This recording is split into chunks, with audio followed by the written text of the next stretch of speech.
I'll go talk to my brother, so you go buy me a coffee in the meantime." "Understood." A man named Gary, who was in the midst of an affair with my wife Nancy at our house, claimed he was a mafia. I was taken to Gary's gang and, as ordered by Gary, I ran to buy coffee. However, as soon as I handed over the coffee, Gary's face twisted in anger. "You think you can get into our gang with this cheap coffee? Don't underestimate the Hawthorne gang, old man." I'm sorry." As I apologized, Gary threw it at me. Hearing Gary's loud voice, the gang members came out to see what was happening. As soon as they saw my face, they turned pale and started apologizing to me. "I'm really sorry, big brother. Our idiot has made a terrible mistake." Gary and Nancy were dumbfounded by the situation, not understanding what was happening. The executive stared sharply at Gary, who was dumbfounded, and began to explain. "My name is Tom. I'm a 43-year-old man who runs a restaurant. Though my life might not have been called normal up until now. I was told that my father passed away in an accident just after I was born, and I grew up living with just my mother. My mother was an optimistic woman who never lost her smile, always saying, 'Things will work out.' That life changed when I was in my 3rd year of junior high. During class, I was informed that my mother had collapsed in the street. I rushed to the hospital, but was told she had had a stroke and wouldn't live much longer. Suddenly faced with this, my head went blank, and the doctors and nurses asked me for contact information for any family or relatives, but as far as I knew, there were none. I had been told that my parents eloped and got married after a grand love affair, and there were absolutely no relatives from either side of the family. I ended up alone in the hospital room, watching my mother pass away. With the help of adults around me, I managed to hold a funeral, but I was so overwhelmed that I couldn't even cry, and my consciousness began to fade. Losing my beloved mother, I wondered how I was going to live from then on. I had been studying to go to high school, but now I probably had to find a job. As I was still unable to grasp the reality of being all alone and hung my head, I heard someone's voice. Did my sister pass away? When I turned around, there stood a large, intimidating man. I wondered who he was, but then he showed a gentle smile and ruffled my hair. The strength in his big, warm palms shook not just my head but my heart as well. "My name is Tyler. Your mother, she was my sister. If you've got nowhere to go, how about coming to my place?" I had never heard of my mother having a brother, so I was utterly bewildered. However, after paying respects to my mother's portrait, my uncle muttered softly. In the end, I couldn't do anything for my sister. Seeing his profile, which resembled my mother's, I finally succumbed to exhaustion and fell into a deep sleep. From then on, I was taken care of by my uncle.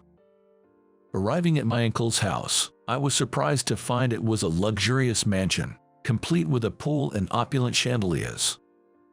I'm not a good man. That's why my sister left home and cut ties with us. I'll let you stay here for a while, but it's up to you to decide what you want to do. I couldn't agree with his words at all. How could a man who went to such lengths for me, a nephew he had just met, be anything but good? Seeing my expression, my uncle continued. "Listen, I'm a mafia. To the society, I'm nothing but a nuisance. If you don't like it here, you can leave any time. I'll provide for your living expenses, so don't worry." Despite his gruff words, he looked me straight in the eyes and spoke his mind. I wanted to believe in this man. "I want to stay here." "All right, I couldn't do much for my sister, but I'll take care of you until you're on your own." Later, I learned that my uncle and my mother's father, my grandfather, used to be the head of this gang. Growing up in a noisy household, my mother tirelessly protected my younger brother, almost like a second mother, always taking care of him. However, as my mother grew up, she became troubled by her status as the daughter of a gang leader and eloped with my father, who had no connections to that world. My grandfather was furious that my mother had run away and disowned her. But my uncle, who was close to his sister, secretly had people look for her afterward. My uncle knew where my mother and I were living a few years ago, but by that time, he had already become the head of the gang himself. He didn't want to show us that he had become the kind of gang leader my mother had hated enough to flee from. Upon learning of my mother's sudden death, he reached out to me, having watched over us from afar in silence until then. My uncle regretted not being able to speak to my mother in her final moments and made it up to me by treating me well. In return, I took good care of my uncle's son, Tony, who was 10 years younger than me and became like a cousin to me, and I chose to live in the world of the mafia. Tony grew very attached to me and looked up to me as if I were his real brother. However, one day, 10 years after living with my uncle, a conflict arose between the gangs, and as I was out with my uncle, mafia from a rival gang chased after us. While protecting my uncle, I was cornered on the edge of a cliff about 3 meters high. To protect my uncle from the men about to attack us, I instinctively jumped off the cliff holding him. I felt severe pain in my legs the moment we landed, but from the top of the cliff, only the surprised and fearful faces of our pursuers peeked down, and they did not follow us. Thus, I saved my uncle from danger, but my legs suffered critical injuries. Since my uncle is a mafia, we couldn't go to a regular hospital for treatment. I'm sorry. It's my fault. It's not your fault, Uncle. I'm just glad you're safe. In the end, I was left with after effects, and my legs no longer functioned properly. I have no trouble walking slowly, but standing for long periods or moving over long distances is challenging. Afterward, my uncle entrusted me with a restaurant under the gang's control, saying, "Perhaps my sister was right after all. Tom, from now on, live quietly away from us." Thus, I immersed myself in managing the restaurant, eventually expanding to several outlets. Before I knew it, about 20 years had passed, and I was leading a peaceful life. An incident disrupted my peaceful life. It all started when my wife brought a mafia member into our home. My wife Nancy is 8 years younger than me and was a regular customer who came to my restaurant every day for lunch. Given my leg condition, the restaurant was renovated to be barrier-free, eliminating steps at the entrance and inside. Nancy's first visit was when she was injured, and she was moved by the thoughtful design throughout the restaurant, becoming a fan of our place. Since then, even after her leg healed, Nancy continued to come for meals every day. Naturally, Nancy and I started talking, and I was gradually drawn to her bright and kind personality. Realizing Nancy felt the same way, we dated for 2 years before getting married. I did inform my uncle, but he only said, "As long as Tom is happy, that's all that matters." I wonder if, in my uncle's eyes, I no longer exist since I left the house. Honestly, it feels lonely. But I also thought it was time to stop relying on my uncle and start living on my own. I never told Nancy about my upbringing or past. So, I thought we would continue to live a life unrelated to the gang. With that in mind, our peaceful days passed by leisurely. Then, one day, an unexpected person visited my restaurant. "You look well, Tony. It's been a while." My uncle's son, Tony, had grown up in the 20 years, and now he was the gang's underboss. "It's been about 20 years since we last met. I have something I want to tell you today." With that preface, Tony shared something with me. "No way, I can't believe this." "It's up to you to decide what to do next. I'll be going now." I was too shocked by what I had just heard to move. But somehow, I managed to move my unsteady legs and see Tony off. Then, Tony showed a timid expression, like that of a small child. Even if you think that time will come, it's still scary when it does. If anything happens, contact me immediately. Tony, you're important family to me." As I encouraged him with a pat on the shoulder, Tony regained his cheerfulness and left the restaurant with a bright smile. I was concerned about what Tony had told me, but I was soon faced with an even more pressing issue of my own. Nancy's attitude had gradually become colder. When we first got married, she used to prepare delicious meals every day and wait for me to come home. I was truly happy to be welcomed by her smile. But as half a year, then a year passed, Nancy began to neglect her household duties. Our conversations became perfunctory, and at times, she would ignore me completely when I spoke to her. She would leave meals and laundry undone, withdraw money from my account without permission, dress up flamboyantly like she was still single, and go out at all hours without any regard for day or night. Not knowing when she would return, I tried emailing her, but her address had been changed, and I couldn't reach her. When I tried calling her, it seemed like she had blocked my number. There wasn't even a ring, and we were completely out of touch. Since she would return late at night, our lifestyles became completely misaligned as I had to be up early for work. After living like strangers within our own home for about 3 months, I found staying in our empty, messy house unbearable and started coming home as late as possible.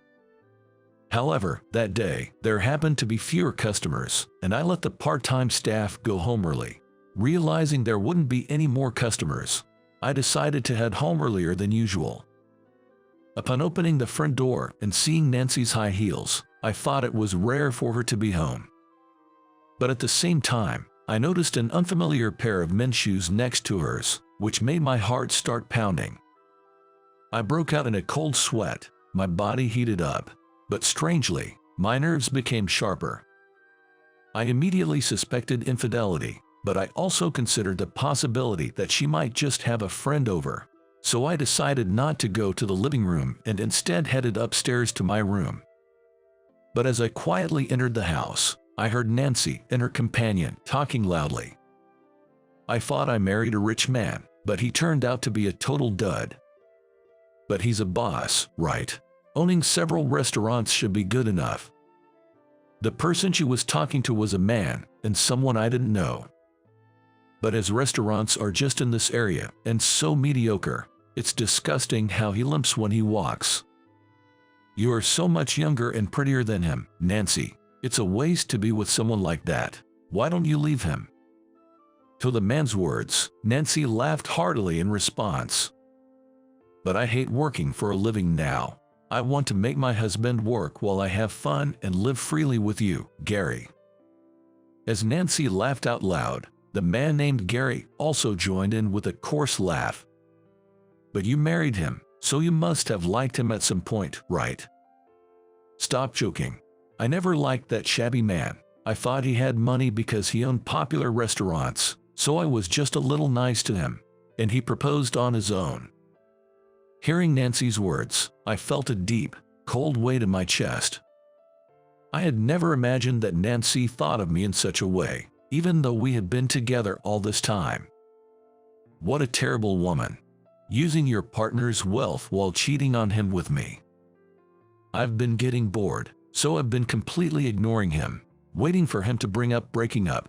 I'm planning to squeeze as much money out of him as possible for alimony. This was the gist of Nancy and Gary's conversation. In other words, Nancy had planned this from the beginning, marrying me for my wealth. Shocked beyond words, I stood frozen at the entrance, listening to their cheerful conversation. But I couldn't just keep listening forever. Before I knew it, quite some time had passed since I entered the house. Feeling that I needed to settle this, I bravely stepped inside and flung open the living room door. Hey, I need an explanation for this. This scene that unfolded before me was exactly what I had anticipated. Nancy was in the midst of an affair with a man named Gary. Surprised by my sudden appearance, Nancy just kept muttering in shock, "Huh, why are you here? How long have you been home?" While Nancy was visibly shaken, Gary, on the other hand, looked at me with a defiant smirk. Hey, you are supposed to knock before entering, man." With a smug grin plastered on his face, Gary casually moved away from Nancy. Seeing Gary's composed demeanor, Nancy seemed to be influenced by him as well. Forgetting her earlier panic, she calmly adjusted her hair and retorted with a defiant look, "What do you mean? It's exactly as you see. Is there a need for an explanation?" At their attitude, I felt even heavier in my heart. "So, it's true. You never really loved me from the start." "Love? Of course not. Why would someone young and cute like me get close to an old man like you?" She burst out laughing loudly. "Did you really think you were loved all this time? You must have been very happy in your delusion. I just wanted to marry a rich man because I didn't want to work." After saying that, Nancy deliberately snuggled up to Gary. "When I was looking for a suitable marriage partner, I found you, who looked like you could be easily deceived. You own several restaurants, and I thought I could ingratiate myself with you, especially since you have a physical disadvantage. Nancy here says so too. Stop deluding yourself that you were loved. Just pay up quietly and get lost." Interrupted by Gary, I couldn't hold back and retorted, "Why should I be the one to pay? It's obviously for the alimony. Apologize for the mental anguish you've caused by marrying a young and beautiful woman like Nancy." What they were saying was absurd. Nancy, acting as if it didn't concern her, leaned against Gary and twirled her hair. Unable to bear the sight of her, I muttered disdainfully, "The one who suffered mental anguish is me. I'll be the one demanding alimony from you too." "What did you say? Don't you dare talk back to me. I'm a mafia, from the Hawthorne Group, no less. We're a big deal around here." Gary advanced on me, his nostrils flaring with anger. However, I was taken aback by the name he mentioned. "Are you really from the Hawthorne Group? You doubt me? Don't mess with me. I'm Gary from the Hawthorne Group." Gary glared at me, grinding his teeth and putting force into his words. In the next moment, I pleaded with Gary, "Please, take me to your group." "Huh? You want to join our group?" Gary looked bewildered for a moment, then scoffed irritably. "An old man like you wanting to become a mafia now is just a nuisance. If you're really set on it, you should at least bring some money first." "I'll pay, but first, could you take me to the Hawthorne Group?" By this time, I had completely forgotten about Nancy. Knowing that Gary was a member of the Hawthorne Group, all I could think about was meeting the boss. As I kept insisting, Nancy murmured in disgust, "What's with this guy? So lame." But I couldn't care less about that. I'm not sure how much time passed as I continued to plead. Gary sighed in annoyance. "Fine, follow me right now." Saying that, Gary took Nancy and me to the car.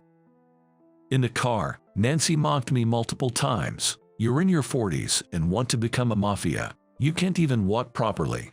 How could you be of any use?" But Nancy meant nothing to me now. Thinking simply that I would divorce her once everything was settled, I patiently waited to arrive at the group's location. "We're here. I'll go talk to my brother, so you go buy me a coffee in the meantime." Understood. I left the large gate of the group's compound and quickly went around to buy coffee. Returning to the compound, I met Gary just as he was coming back to the entrance.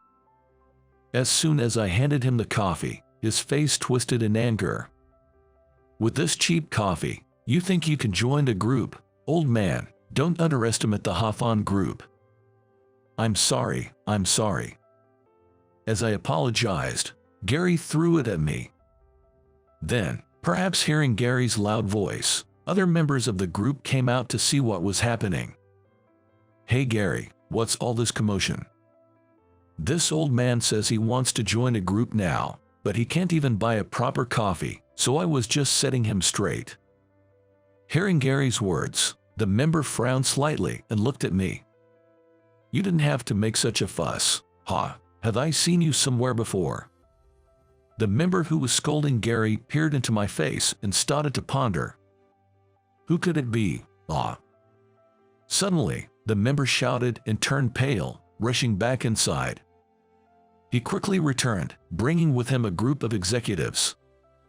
They were all tough-looking men, and Nancy, as well as Gary, turned pale, wondering what was happening. "Gentlemen, what brings you all here together? You. How did you come to meet him?" With that shout, one of the executives grabbed Gary. The other executives turned pale and began to apologize to me.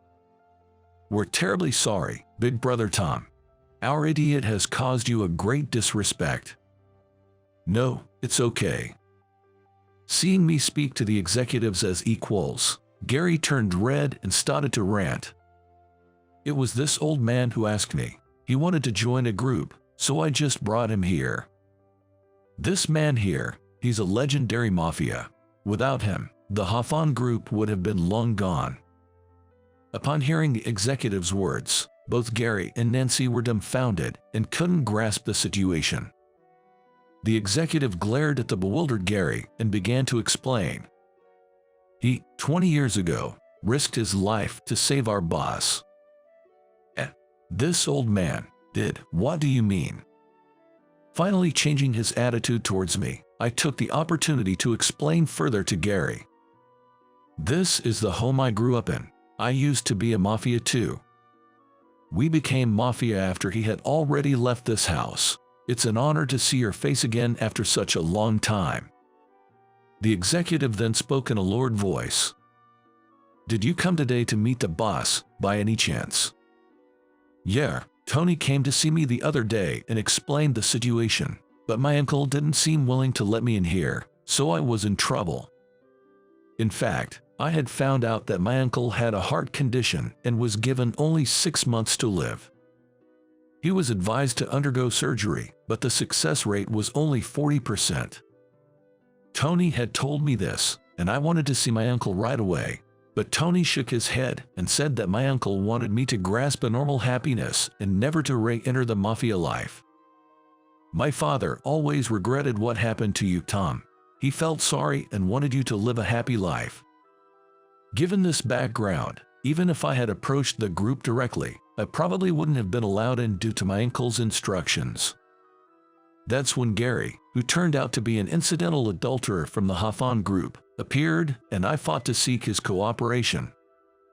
Upon learning everything, Gary trembled and began to apologize. "I'm so sorry. I had no idea about any of this. Please forgive me." As repeated apologies, so loud they might have grated the ground, seemed to annoy someone because more people came out from the back. It was Tony, the underboss himself. Seeing me, Tony's eyes widened in surprise. "Big Brother Tom, how did you get in here?" "By chance, I found someone willing to help." As the executives explained the situation to Tony, he raised his eyebrows in surprise. "Huh? Big Brother Tom got cheated on, huh? Well, guess this is my limit as a man."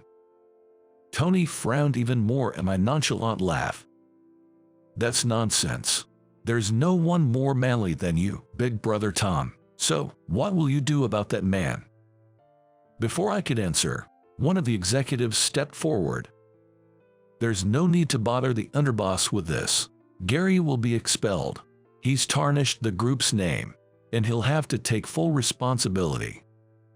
With that, the executive took the now subdued Gary and disappeared somewhere. Then Nancy chimed in from the side. Desperately trying to charm me, she began to plead for forgiveness, doing her best to persuade me. "I have nothing to do with this, right? It was just an affair, wasn't it? Affairs are unacceptable, mafia or not." Nancy shrank back at Tony's vehement anger, which caused a vein to bulge on his forehead. That's when I stepped forward, restraining Tony, and faced Nancy. "If it was just an affair, maybe I would share some of the blame, but you've been scheming from before we even got married, haven't you? That is." She must have remembered admitting that she married me for my money. Nancy began to sweat and frantically looked around for an escape. But you also hid the fact that you came from a mafia background. That makes us even, doesn't it? Certainly, it was wrong of me to hide my past, but you were trying to deceive me for money. Isn't that much worse than hiding being a mafia? At my words, Nancy just hung her head and started to cry quietly, unable to respond. That's when Tony stepped in. You really did a number on Tom, didn't you? Don't think you'll get off easy for this. The calmness of his voice somehow made the silence even more pronounced.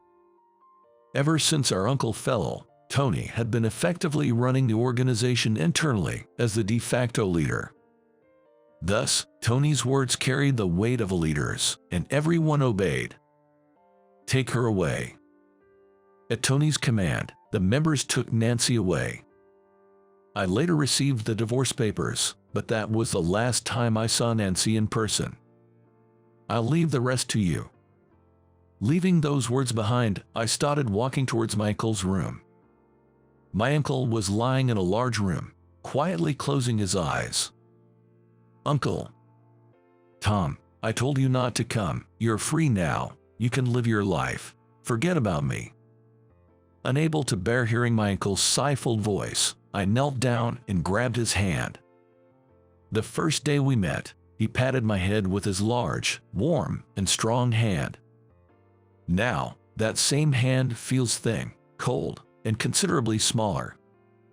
Uncle, you once said you regretted not meeting my mother before she passed away. That's... My uncle seemed to choke on his words, reminded of his own past statements. I gripped his hand tighter. I would surely regret it if I didn't come and see you. That's why I came. I'm living freely. You got me there. My uncle replied with a hearty laugh. And so, I decided to stay by my uncle's side, from his hospitalization through to surgery. On the day of the surgery, Tony and I went to encourage him, and the surgery was a success. Now, he's slowly regaining his lost strength and spending his days peacefully. Afterward, Gary was excommunicated and lost the right to use the organization's name. Without the ability to return to a normal life, he wandered from job to job until his funds ran dry. When he applied for welfare, it was denied due to strict laws against organized crime. Eventually, without any money left, he had to beg for loans from associates, and unable to pay the interest, he went bankrupt. As a result, he's apparently being made to do physical labor at sites related to the organization. He works to the point of exhaustion every day, gradually paying off his debt bit by bit. As for Nancy, it seems she was forced to work in a nightclub. Due to embezzlement from her affairs and the substantial debt she accrued for my alimony, she reportedly works tirelessly from morning till night without a day off, serving customers. Because of the exhaustion, she aged rapidly. Although she's still in her 30s, she looks almost 50. Once her appearance deteriorated, she was relegated to cleaning, being worked to the bone. As for me, my uncle was finally discharged from the hospital, and we held a celebration at the organization. Having been away for 20 years, I could see how much my uncle had aged, and it brought a lump to my throat. Thank you for saving me. I'm truly grateful you took me in that day. Expressing my sincere gratitude, my uncle just nodded deeply without saying a word. He decided to pass the leadership to Tony, and he retired. For his retirement, he chose to help out at the restaurant I run. He always had a passion for coffee, and now he serves as a taciturn barista, offering delicious coffee to our customers. Sometimes, Tony visits the shop between his duties, and we compare coffees, enjoying satisfying moments. I plan to continue repaying the kindness my uncle showed me in the past and live peacefully.